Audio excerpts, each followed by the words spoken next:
Zee TV news కి స్వాగతం. నా పేరు రమాకాంత్ రెడ్డి. ముందుగా ముఖ్యాంశాలు చూద్దాం. వైఎస్ జగన్ పై విరుచుకుపడిన మంత్రి కొలుసు పార్థసారథి. హామీల అమలు గురించి మాట్లాడే నైతిక హక్కు వైసీపీకి లేదని ఎద్దేవా.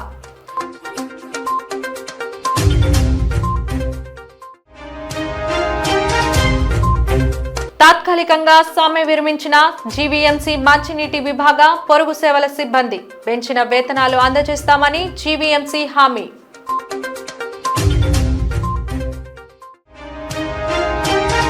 రసాబసగా పెందుర్తి టీడీపీ విస్తృత స్థాయి సమావేశం. నియోజకవర్గంలో ఉన్న సమన్వయ లోపాలని సరిదిద్దుతున్నామన్న అబ్జర్వర్ కోరాడ రాజాబాబు.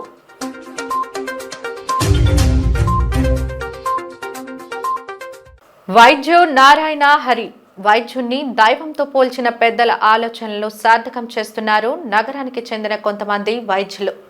చర్మం తెగిపడి నరాలు ముక్కలై తుమ్ములు చుట్లి తమ వద్దకు వచ్చిన క్షతగాత్రుణ్ణి సుమారు 5 గంటల పాటు శస్త్రచికిత్స చేసి దెబ్బతిన్న శరీర భాగాన్ని మంత్రం వేసి అతికించినట్టు అమర్చి వృత్తికి న్యాయం చేశారు ఎంజీఎం 7 హిల్స్ ఆసుపత్రి వైద్యురాలు అంజలి సాప్లే. కిరెండోల్లో ప్రమాదానికి గురై ఎడమ చేతి బొటన వేలు విడిపోవడానికి దగ్గరైన వ్యక్తికి 18 గంటల తర్వాత కూడా శస్త్రచికిత్స చేసి యథావిధిగా బొటన వేలుని అమర్చిన తీరుని ఆమె మీడియాకి వివరించారు.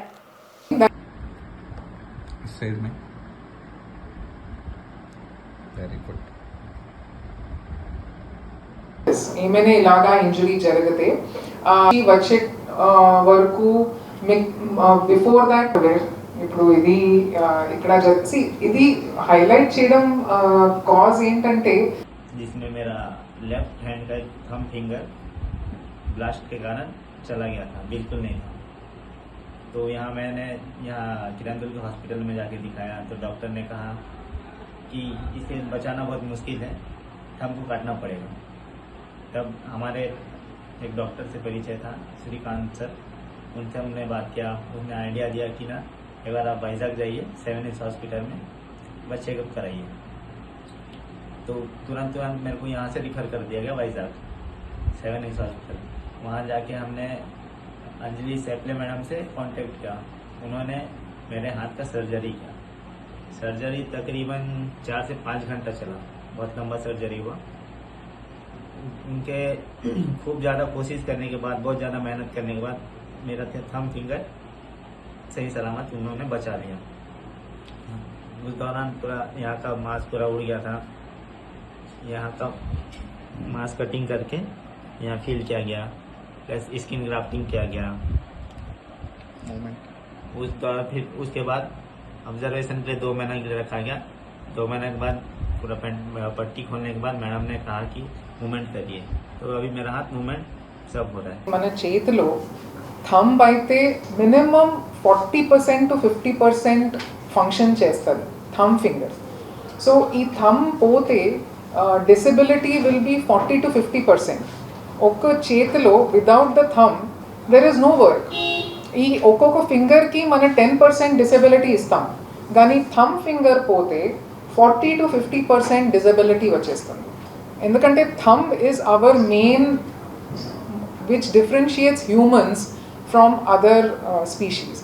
అంటే అందరూ స్పీషీస్కి ఇలాగా జస్ట్ పట్టుకోవడానికి ఉంది, బట్ మనకి థంబ్ ఉంది where we can do not only big manual work but also very fine, అంటే ఎంబ్రాయిడరీ కానీ ఫైన్ క్యాలిగ్రఫీ కానీ అది థంబ్ లేకుండా మనం చేయడానికి అవ్వదు. So for a manual labourer like Subhash who is the patient, losing the thumb is like almost losing the livelihood. వాళ్ళకి అసలు దాని తర్వాత పని చేయడానికి చాలా ఇబ్బంది అయిపోవచ్చు. సో సచ్ థింగ్స్ అంటే although he came to us very late. ఇది జరిగింది యాక్సిడెంట్ ఆల్మోస్ట్ మార్నింగ్ 8 o'clock. అక్కడి నుంచి కిరండోల్ ఆర్థోపెడిషన్ దగ్గర వెళ్తే వాళ్ళు చెప్పారు లేదు మన ఇది తీసేయాలి. ఈ డాక్టర్ శ్రీకాంత్ అండ్ వాళ్ళే చెప్పారు లేదు మీరు జస్ట్ స్టిచెస్ వేసి ఇక్కడ పంపించండి, ఇక్కడ మనం చూస్తాం. పేషెంట్ ఇక్కడ వచ్చేసరికి ఆల్మోస్ట్ మార్నింగ్ 5 or 6 అయింది. That also on a Sunday morning వచ్చారు. మేము అర్జెంట్గా అటెండ్ చేసాము. మనం within as early as possible 6 to 7 hours లోపల ఈ సర్జరీ చేస్తే రిజల్ట్ బాగా వస్తుంది. కానీ ఈ పేషెంట్కి థమ్ ఇంజరీ ఉంది కాబట్టి even it was after 6 hours అప్పుడు కూడా we said we will have to give it the maximum possible attempt చేయకపోతే patient will lose 50% of his working ability. అందుకనే even though it was late after 12 hours కూడా by the time we started already 24 hours అయిపోయింది మనం start చేయడానికి. అంటే patient ఇక్కడ వచ్చేసి అన్ని కన్సెంట్ తీసుకొని ఓటీలో షిఫ్ట్ చేయడానికి it was almost 8 or 9 on Sunday morning. This was a blast injury in the machine. So thumb cut అయింది, అది ఒక్క పార్ట్. సెకండ్ ఏంటంటే ఇది మొత్తం టిష్యూస్ కూడా మొత్తం పోయాయి. అండ్ ఈ ఆర్టరీలో అంటే నరాల్లో there was a gap of almost 6 to 7 centimeters. ఇది crush injury and blast injury అవడం వల్ల. సో మన direct end to end approximation అది అవ్వలేదు ఆ గ్యాప్ ఉండడం వల్ల. సో మనకి కాల్ నుంచి వెయిన్ గ్రాఫ్ట్ తీసివలసింది. జస్ట్ లైక్ హార్ట్లో బైపాస్ గ్రాఫ్ట్ చేస్తారు, సిఏబిజీ చేస్తారు, అలాగా దాంట్లో నుంచి కాల్లో నుంచి వెయిన్ తీసి హార్ట్లో సర్క్యులేషన్ ఇది చేస్తారు హార్ట్ అటాక్ వచ్చిన తర్వాత. సేమ్ అలాగా కూడా ఇది మొత్తం ఆల్మోస్ట్ 6 to 7 centimeter గ్యాప్ అవడం వల్ల we had to replace it with a vein graft from the leg నుంచి నరాలు తీసుకొని ఆ గ్యాప్ మీద ఫిల్ చేసాం. మార్నింగ్ టైం సండే మార్నింగ్ ఏ టైం అయినా మా ఓటీ 24 hours 24/7 ఎమర్జెన్సీస్ ఉంటాయి. అనస్థెటిస్ట్ వెంటనే వచ్చేస్తారు, మన స్టాఫ్ ఉంటుంది. So because of that we were able to do it. లేకపోతే ఇంకా టైం వేస్ట్ అయితే we can't give such a good result. YCP అధ్యక్షులు వైఎస్ జగన్ 175 నియోజకవర్గాల ఇన్ఛార్జీల సమావేశంలో అన్ని అవాస్తవాలే మాట్లాడారని, అన్యాయానికి అక్రమాలకు బ్రాండ్ అంబాసిడర్ జగన్ అంటూ టీడీపీ నాయకులు మండిపడ్డారు. నేడు జిల్లా తెలుగుదేశం పార్టీ కార్యాలయంలో రాష్ట్ర గృహ నిర్మాణ శాఖ మంత్రి కొలుసు పార్థసారథి, భీమిలి శాసనసభ్యులు గంటా శ్రీనివాసరావు, జిల్లా తెలుగుదేశం పార్టీ అధ్యక్షులు గండి బాబ్జీ, రాష్ట్ర హౌసింగ్ కార్పొరేషన్ చైర్మన్ బత్తుల తాతబ్బాయిలు మీడియా సమావేశం ఏర్పాటు చేశారు.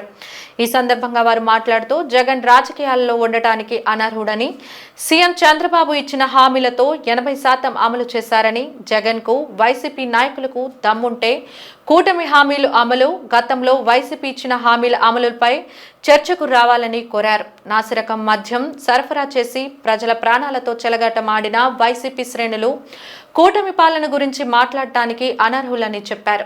జాబ్ క్యాలెండర్ పేరుతో యువతను మోసం చేశారని, జగన్ అండ్ కో వ్యవహరిస్తున్న తీరు చూసి ప్రజలు అసహించుకుంటున్నారన్నారు. గత ప్రభుత్వ తప్పిదాల కారణంగా గాడి తప్పిన వాటన్నింటినీ సరిచేస్తూ కూటమి ప్రభుత్వం ముందుకు సాగుతుందని చెప్పుకొచ్చారు.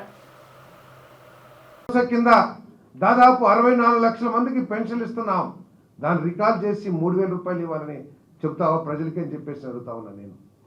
నువ్వు ఒక్కరికి ఇంటికి ప్రతి ఒక్కరికి అమ్మ ఒడిస్తానని చెప్పేసి ఎగ్గొట్టి కేవలం 42 లక్షల మందికి ఇస్తే ఈరోజు మేము 67 లక్షల మందికి సంవత్సరానికి దాదాపు 9-10 వేల కోట్ల రూపాయలు ప్రతి తల్లికి ఇస్తున్నాం.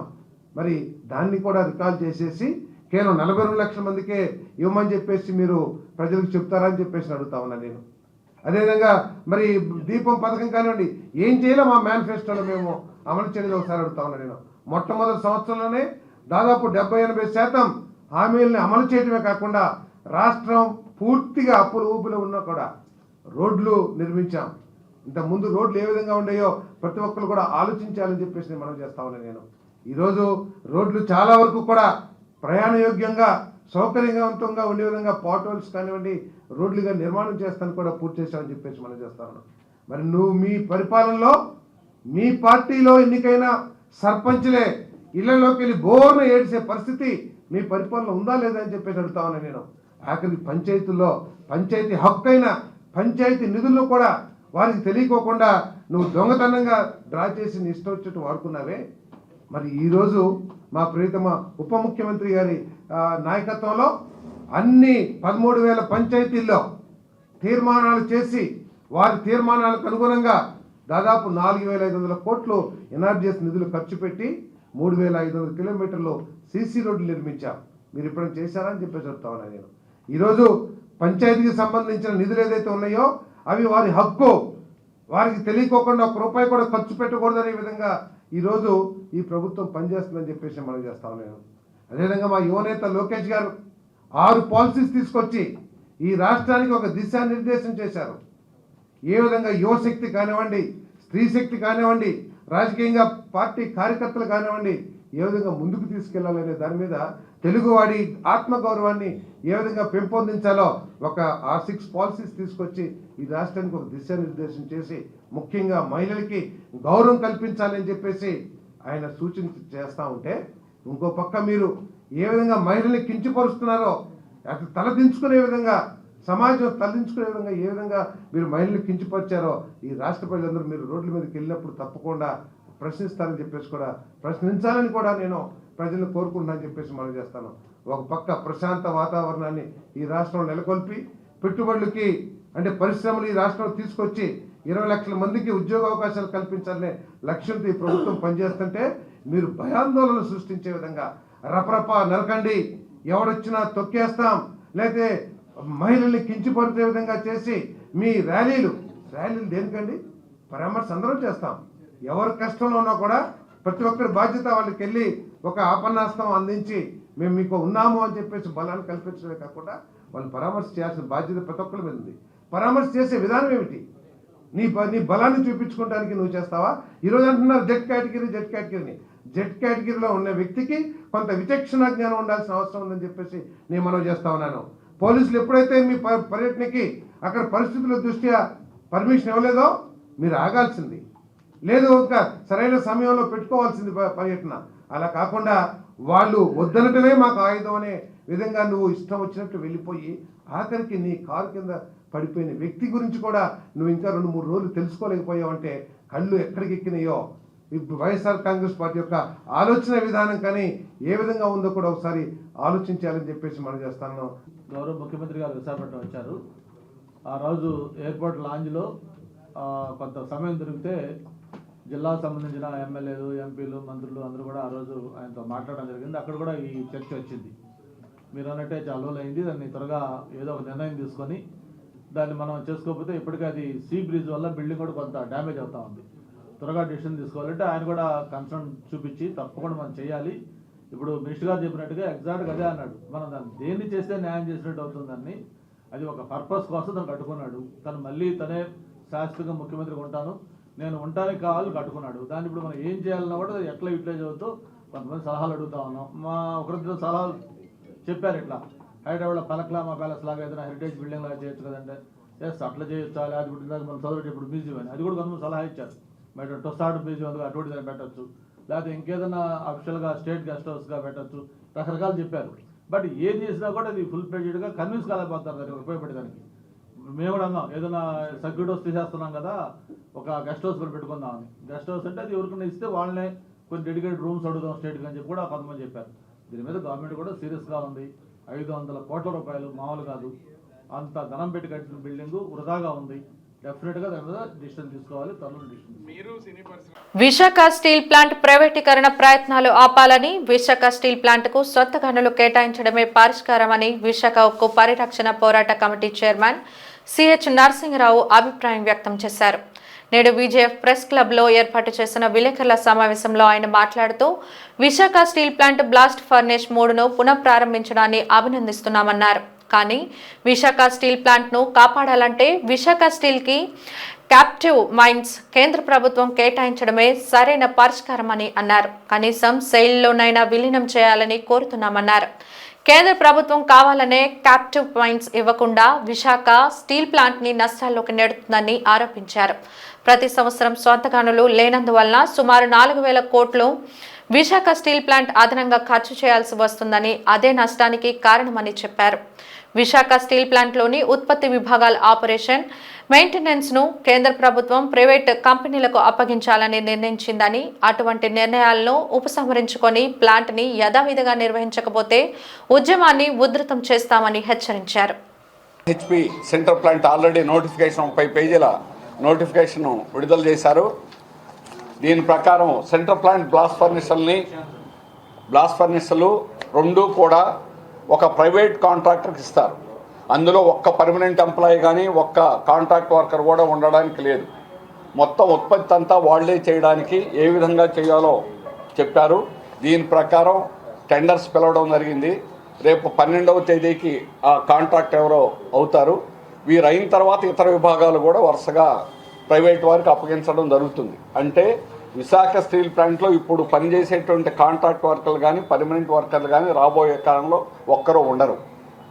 ఆనాడు మనం పోట్లాడింది విశాఖ ఉక్కు ఆంధ్ర హక్కు ఉద్యమం ఉపాధి కోసం వచ్చింది. ఆనాడు స్టీలు కొనేదానికి స్టీల్ కోసం కాదు.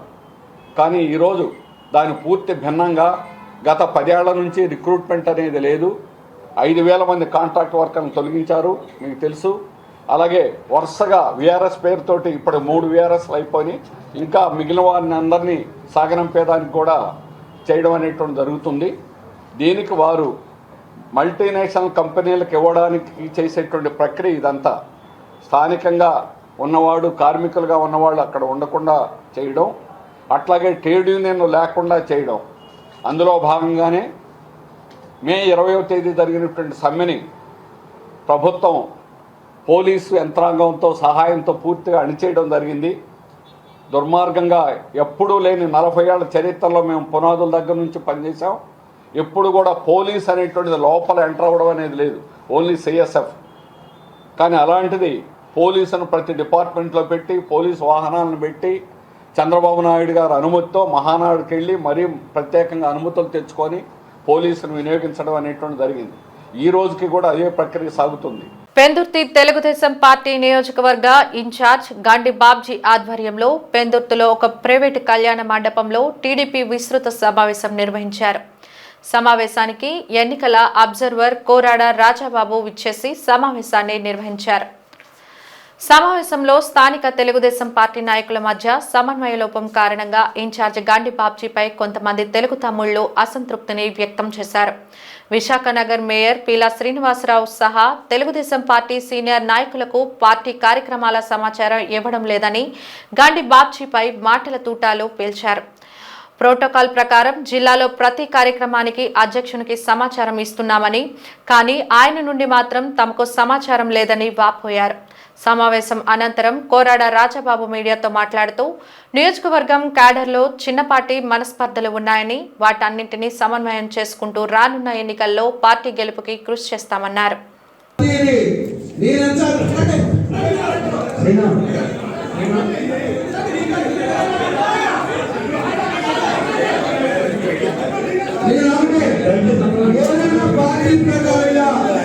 పార్టీ ప్రకారంగా ఇన్ఛార్జి గారిని పిలవకుండా నేను ఎక్కడైనా పార్టీ పని చేశానా? పార్టీ వరకు రెండు ప్రణాళికలు ఉంటాయి. విశాఖపట్నం మేయర్గా అధికారిక మీటింగ్లు ఉంటాయి, పార్టీ ప్రకారంగా మీటింగ్లు ఉంటాయి. మీరు కూడా ఎమ్మెల్యేలు చేశారు. నేను పార్టీ ప్రకారంగా మీటింగ్లు కానీ చేసినప్పుడు మిమ్మల్ని పిలిచే బాధ్యత ఉంది. నేను అక్కడ ఎవరైతే పార్టీ అధ్యక్షులు కానీ మండల అధ్యక్షులు కానీ చెప్తున్నా. నేను ఇప్పుడు ప్రోగ్రాం చేసింది గవర్నమెంట్ మన ప్రోగ్రాం చేస్తున్నది, అది ఒక ఓపెనింగ్ ఉండేప్పుడు మిమ్మల్ని అక్కడ పిలిచిన మిమ్మల్ని అక్కడ రిప్రజెంటేటివ్ లో పెట్టలేము కదా, ఎవరో ఒకరు కామెంట్ చేస్తారు. అటువంటి తప్ప ప్రతి దానికి పిల్లలందుకు నేను ఒక సీనియర్ నాయకుడు, పార్టీ అవగాహన చేసినాను, ఒక జిల్లా ప్రెసిడెంట్ మీకంటే ముందు చేసినాను, ఒక రాష్ట్ర ఆర్గనైజ్ సెక్రటరీ. ఈ విశాఖపట్నంలో పీలా సీన్ అనేది మచ్చలేని నాయకుడిగా ఉన్నాడు. ఎక్కడ నేను అనుకున్నంత ఈజీగా నేను లేదు. నేను గౌరవంతో మీకు ఎప్పుడు కూడా అన్ని గౌరవంతో నియోజకవర్గం కలిసి వెళ్తున్నాను. నేను దాన్ని కూడా చెప్తున్నాను. నేను ఎవరిదైనా తప్పు ఉంటే తప్పు అని చెప్తాను, అది నా బాధ్యత. నేను కార్యకర్తలకి ఇబ్బంది ఉన్నప్పుడు ఎవరొక ద్వారాగా కార్యకర్తకి రేపు గ్యాప్ రాకుండా బాధ్యత నాకు ఉంది. కాబట్టి అందరినీ బాధ్యతతో కలిసి చేయాలని మమ్మల్ని నేను చెప్పాను. అది తప్పు కాదు. ఇబ్బందులు ఉన్నప్పుడు ఎవరు ఉపయోగపడితే అది చెప్తాం, అంతే. ఇప్పుడు ఇక్కడ కోటి ఉంటా ఎల్లుంటి నుంచి మేము కూడా ఫీల్డ్ మీద మీ ఏ మండలం రమ్మన్నా, ఏ వార్డు రమ్మన్నా, ఎక్కడికి రమ్మన్నా మేము అందరం వస్తాం. ఇన్ఛార్జ్ వస్తాడు, నేను వస్తాను, మేయర్ వస్తాడు, సోదరు అప్రాయ్ వస్తాడు, అందరూ కూడా మేము అక్కడ పార్టిసిపేట్ అవసరం. ఎక్కడైనా వచ్చింది అబ్జర్వర్గా ఇక్కడ పార్టీలో కోఆర్డినేషన్ ప్రాపర్ గా లేదు. పార్టీలో దానికి మనం పంపించారు. దాన్ని వెళ్తామని చెప్పినప్పుడు మరలా పదే మీరు మాట్లాడి కౌంటర్ మాట్లాడితే ఏం కోఆర్డినేషన్ చేస్తాం మన ముందుకి ముందే చెప్పాను నేను. ఒక నిమిషం గతంలో వచ్చాను కదా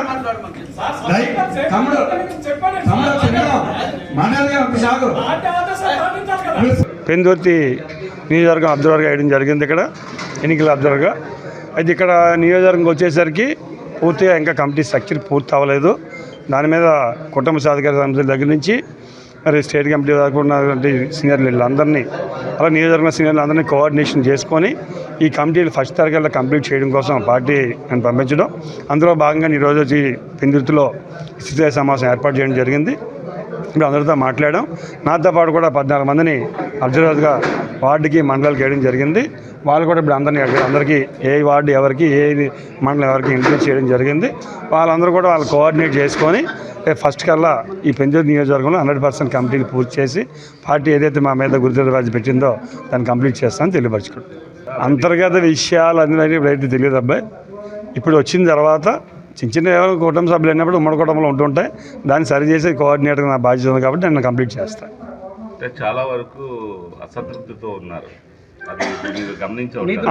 పార్టీ అసమ్మతి వచ్చి ఉంటుంది. మరి నాకు 4 సార్లు ఎమ్మెల్యే అవ్వాల్సిన నేనే ఉన్నా. అలాగే అందరికీ ఉంటాం అసమ్మతి. సీనియర్లు ఉన్నా పార్టీకి పనిచేస్తూ ఉంటాం. స్థానిక నాయకులుగా ఉంటుంది. అందరికీ ఒకసారి ఒక అవకాశం వస్తుంటుంది. కొత్తగా వచ్చిన మంత్రులు అయ్యారు, పాత వాళ్ళు ఎమ్మెల్యే అయ్యారు, కొంతమంది పాత ఎమ్మెల్యేలు కూడా అవ్వలేదు మేము. కానీ పార్టీ మరి అందరూ కట్టుబడి ఉన్నాం కాబట్టి పార్టీ ఈరోజు రేపు పార్టీ కట్టుబడి ఉంటే ఖచ్చితంగా భవిష్యత్తు ఉంటుంది. గుర్తింపు ఉంది, ఎందుకు లేదు? చాలామంది సీనియర్లకు గుర్తింపు ఉంటుంది. భవిష్యత్తులో అందరికీ ఒకసారి ఇవ్వడం కాబట్టి వైజ్గా వస్తాయి వాళ్ళు కూడా. అది పార్టీ తెచ్చింది. అది ఎప్పుడు జరిగిపోయిన విషయాలు అవన్నీ. అవి జరుగుతుంటే ఎక్కడెక్కడ అలాంటి కామన్, అవన్నీ సరిదిద్దుకుని పోతాం. జీవీఎంసీ మేయర్ పీలా శ్రీనివాసరావు తన స్వగృహంలో జీవీఎంసీ వాటర్ సప్లై అవుట్సోర్సింగ్ ఉద్యోగ సంఘ నాయకులు ఆనందరావు, రెల్లి సత్యంలతో జరిపిన చర్చలు ఫలించాయి.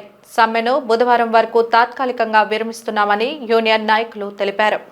ప్రస్తుతం 15,000 జీతం తీసుకుంటున్న వారికి 18,000 వేతనం పెంపుకి ఆమోదించినట్టు కార్మిక నాయకులు పేర్కొన్నారు. 18,000 జీతం తీసుకుంటున్న వారికి 21,000 రూపాయల వేతనం ఇచ్చేందుకు అంగీకారమైనట్టు వెల్లడించారు. పెంచిన 3,000 జీతాన్ని ఈ సంవత్సరం జనవరి నుంచి చెల్లించేందుకు ఒప్పందమైనట్టు తెలిపారు.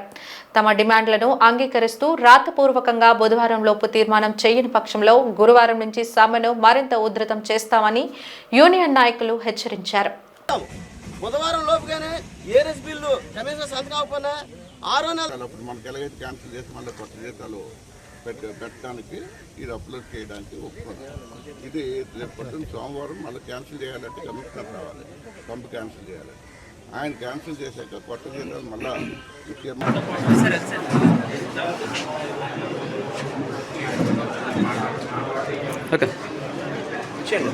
మేయర్ గారిని కలిసి వచ్చిన తర్వాత ఆయన నిన్న మధ్యాహ్నం బుధవారం టైం అడిగారు.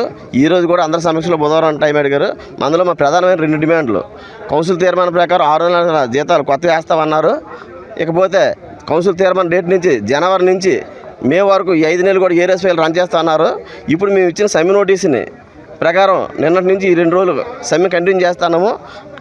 మనం మేయర్ గారు మీద గౌరవంతో మేయర్ గారు ఇచ్చిన మాట కొలిది బుధవారం అర్ధరాత్రి 12 గంటల వరకు సమ్మెని వాయిదా వేస్తున్నాము. అదే సమ్మె నోటీస్ కంటిన్యూ అవుతుంది. ఈ 2 కోరికలు కూడా బుధవారం సాయంకాలం లోపు కానీ బుధవారం 4-5 గంటల లోపు కానీ పరిష్కారం కాకపోతే మళ్ళీ బుధవారం సాయంకాలం మీ ప్రెస్ నోట్ ఇచ్చేసి లక్షవారం తెల్లవారుజాము నుంచే మళ్ళీ సమ్మెలోకి వెళ్తామని తెలియజేస్తున్నాము. విధుల్లోనే ఏంటంటే ఇప్పుడు మాకు చెప్పిన ప్రకారం మా ఏరియస్ ఫైల్ రన్ చేసి మా అధికారులకి చెప్తా అన్నారు. మా సెక్షన్కి వెళ్ళిపోయిన తర్వాత ఆ ప్రాసెస్ స్టార్ట్ అయినంటే విధుల్లోకి వెళ్తామండి. మాకు 5 నెలలు ఏరియస్ ప్లస్ ఈ 6వ నెలవి కొత్త జీతాలు ఇస్తామని చెప్పి డిమాండ్లు పెట్టడం జరిగింది.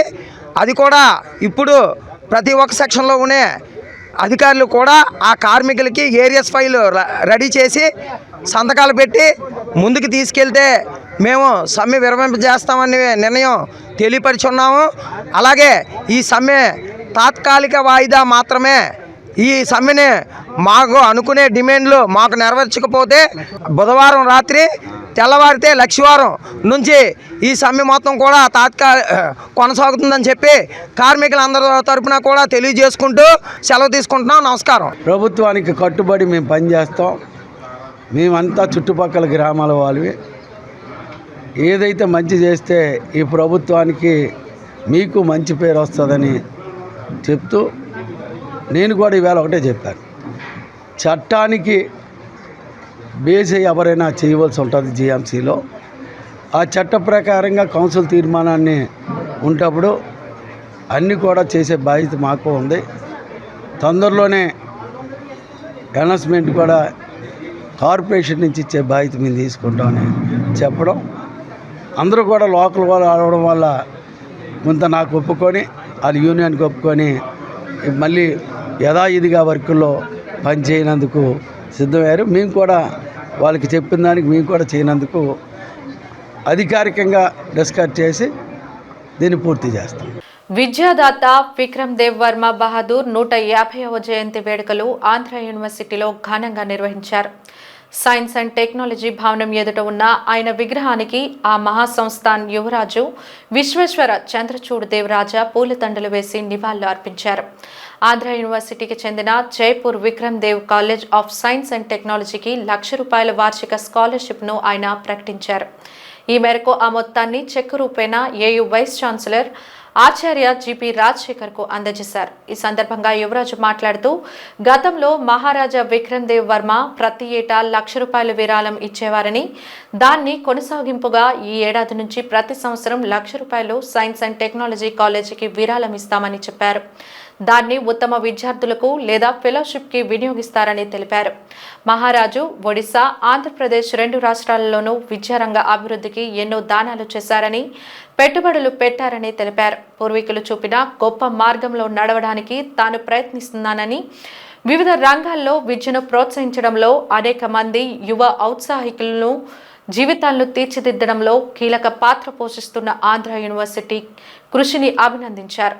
ఈ కార్యక్రమంలో పాల్గొన్న వర్సిటీ రెక్టర్ ఆచార్య ఎం కిషోర్ బాబు మాట్లాడుతూ, ఆంధ్ర విశ్వవిద్యాలయానికి మహారాజా విక్రమ్ దేవ్ వర్మ ఎంతో భూమిని దానం చేశారన్నారు.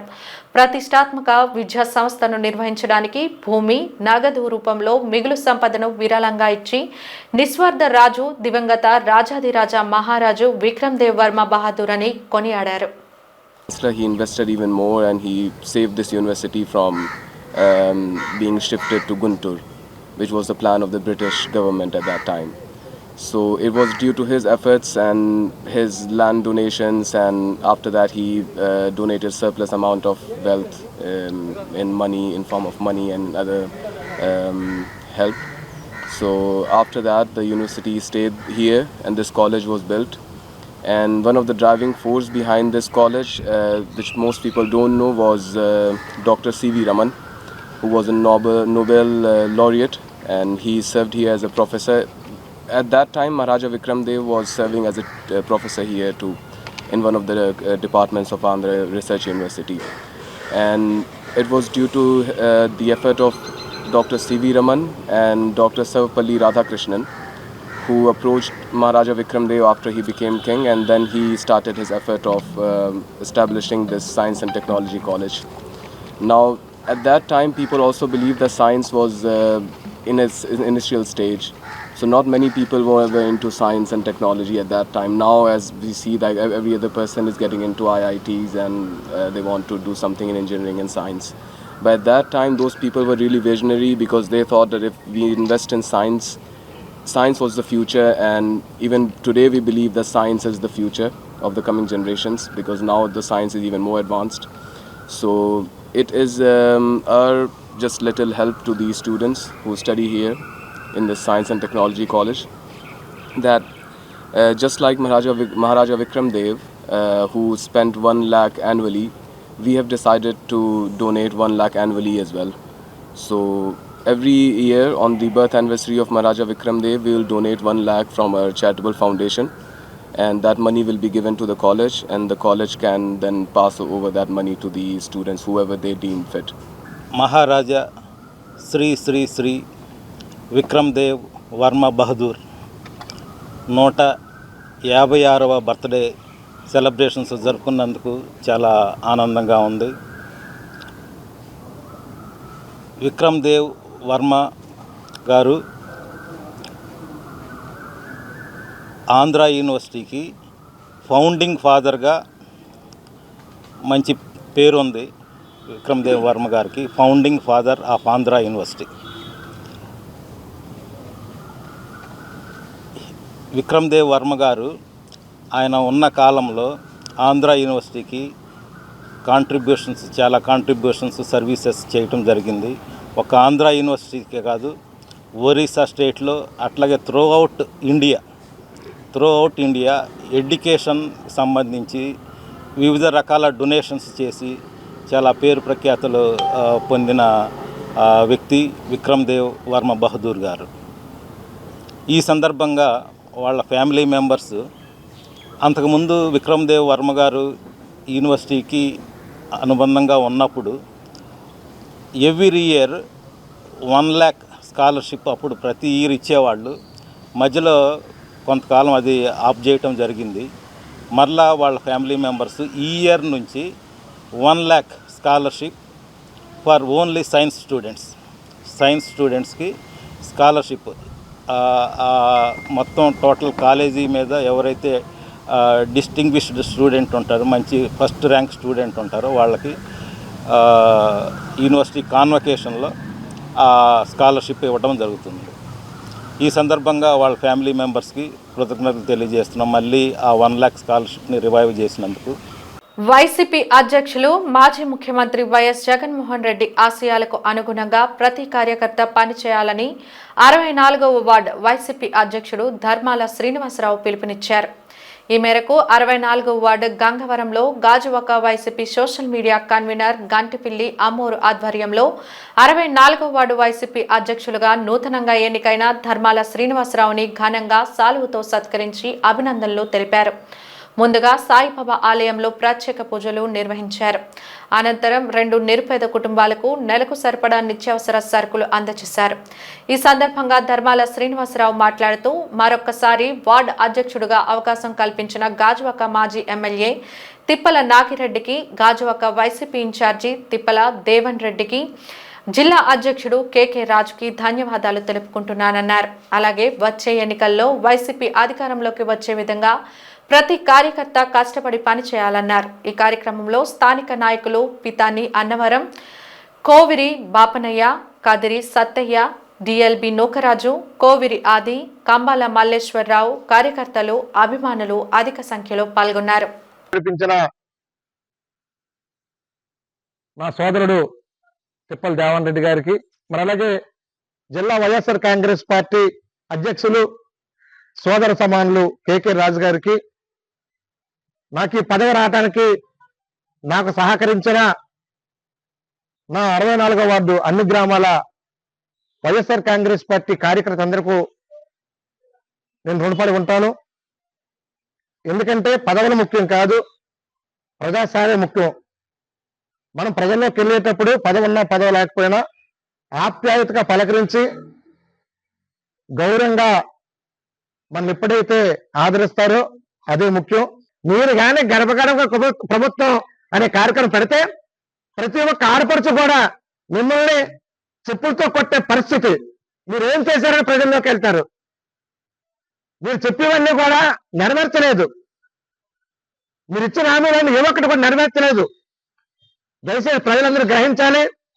పెద్దలు జగన్మోహన్ రెడ్డి గారు మరలా 2029లో ముఖ్యమంత్రి చేసుకున్నట్లయితే ఈ రాష్ట్రం సస్యశ్యామలాగా ఉంటుందని మేమందరం కూడా కష్టపడి గాజువాక నియోజకవర్గంలో వైఎస్ఆర్ కాంగ్రెస్ పార్టీ ఖర్చుకోటుగా రానున్న రోజుల్లో మీ అందరం కలిసికట్టుకు పనిచేస్తామని, జగన్మోహన్ రెడ్డి గారు ఏదైతే పిలుపునిచ్చారో ప్రతి ఒక్క పిలుపు కూడా త్రికరణశుద్ధితో పనిచేసి ఈ యొక్క విశాఖ జిల్లాలో గాజువాక వైఎస్ఆర్ కాంగ్రెస్ పార్టీ పటిష్టంగా ఉందని చెప్పే విధంగా పెద్దలు దేవన్ రెడ్డి గారు అడుగుదారులు నడిచి విశాఖ జిల్లాలో గాజువాకలో వైఎస్ఆర్ కాంగ్రెస్ బలంగా ఉందని నిరూపిస్తామని మీ ద్వారా తెలియపరుస్తున్నాం. శ్రీ జగన్నాథ రథోత్సవాలు జీవీఎంసీ 76వ వార్డు పెదగంట్యాడ హౌసింగ్ బోర్డు కాలనీలో ఘనంగా ప్రారంభమయ్యాయి.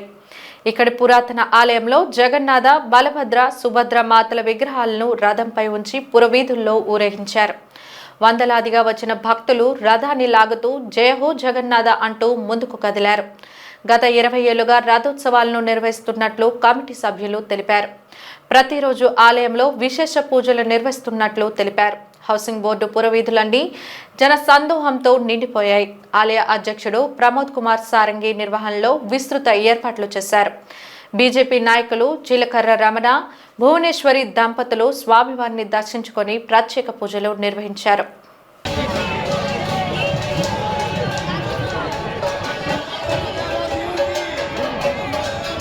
మన పూరి జగన్నాథ స్వామి యొక్క రథయాత్రను రంగరంగ వైభవంగా ఈరోజు మన కమిటీ వాళ్ళ ఆధ్వర్యంలో నిర్వహించడం జరిగింది.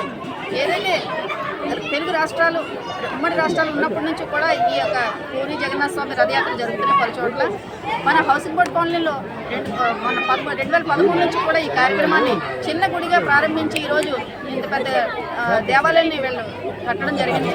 రథయాత్ర చేయటం అంటే సామాన్యులు కూడా ఆ యొక్క దేవుని యొక్క స్వరూపం అందరికీ దర్శనం కలగాలనే ఒక సదుద్దేశంతో ఈ యొక్క రథయాత్ర జరుగుతుంది.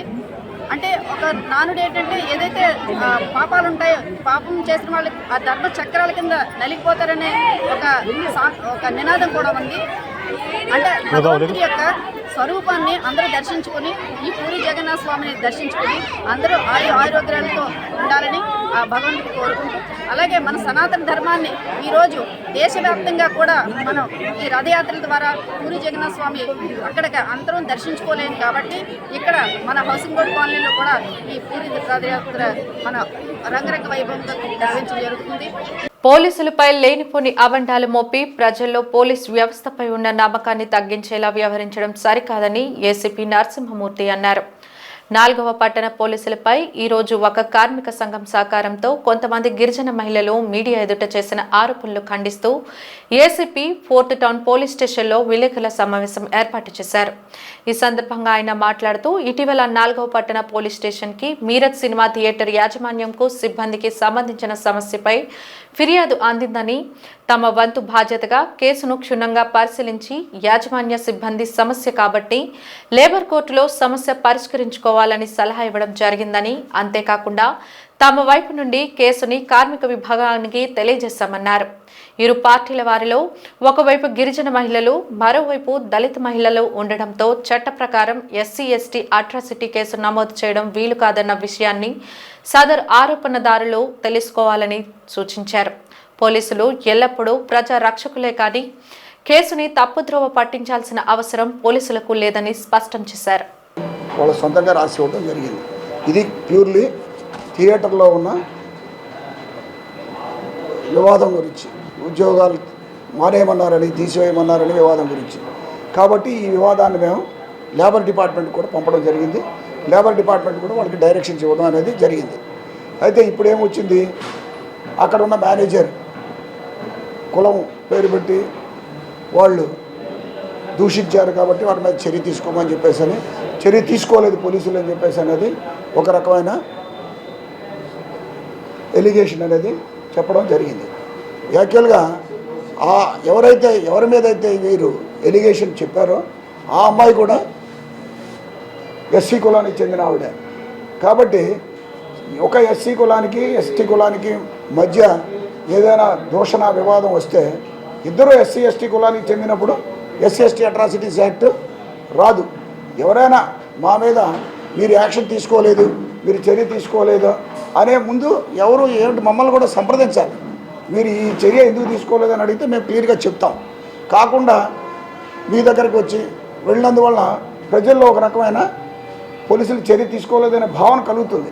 కాబట్టి అలా చట్టపరమైన చర్య తీసుకునేటప్పుడు చట్ట ప్రకారమే మేము చేయగలం. మేము ఎవరో చెప్పారని చెప్పేసి ఏదో రకమైన కేసులు పెట్టడానికి మాకు కూడా సాధ్యపడదు. కాబట్టి ఏదైనా ఒక పత్రిక ప్రతినిధుల దగ్గరికి వెళ్ళేటప్పుడు ఇదేదైనా చేసేటప్పుడు ఆ వ్యక్తులు ఏం చేయాలి, మమ్మల్ని కూడా మీరు ఎందుకు యాక్షన్ తీసుకోలేదని మమ్మల్ని అడిగితే మేము కూడా చెప్పుండేవాళ్ళం. కాబట్టి ప్రజల్లో కూడా అపోహగా ఉండకపోయి ఉండేది. కాబట్టి దీన్ని ఇప్పుడు మేము దాన్ని ఆ విషయానికి కరెక్ట్ చేయడానికి కోసం అని చెప్పేసి మీ ముందుకి వచ్చాము. వార్తలు ముగించే ముందు ముఖ్యాంశాలు మరోసారి. వైఎస్ జగన్ పై విరుచుకుపడిన మంత్రి కొలుసు పార్థసారథి. హామీల అమలు గురించి మాట్లాడే నైతిక హక్కు వైసీపీకి లేదని ఎద్దేవా.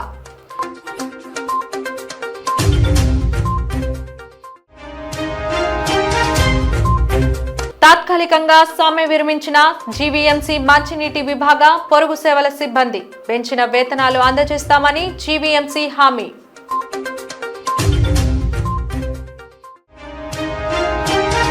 రసాబసగా పెందుర్తి టీడీపీ విస్తృత స్థాయి సమావేశం. నియోజకవర్గంలో ఉన్న సమన్వయ లోపాలని సరిదిద్దుతున్నామన్న అబ్జర్వర్ కోరాడ రాజాబాబు.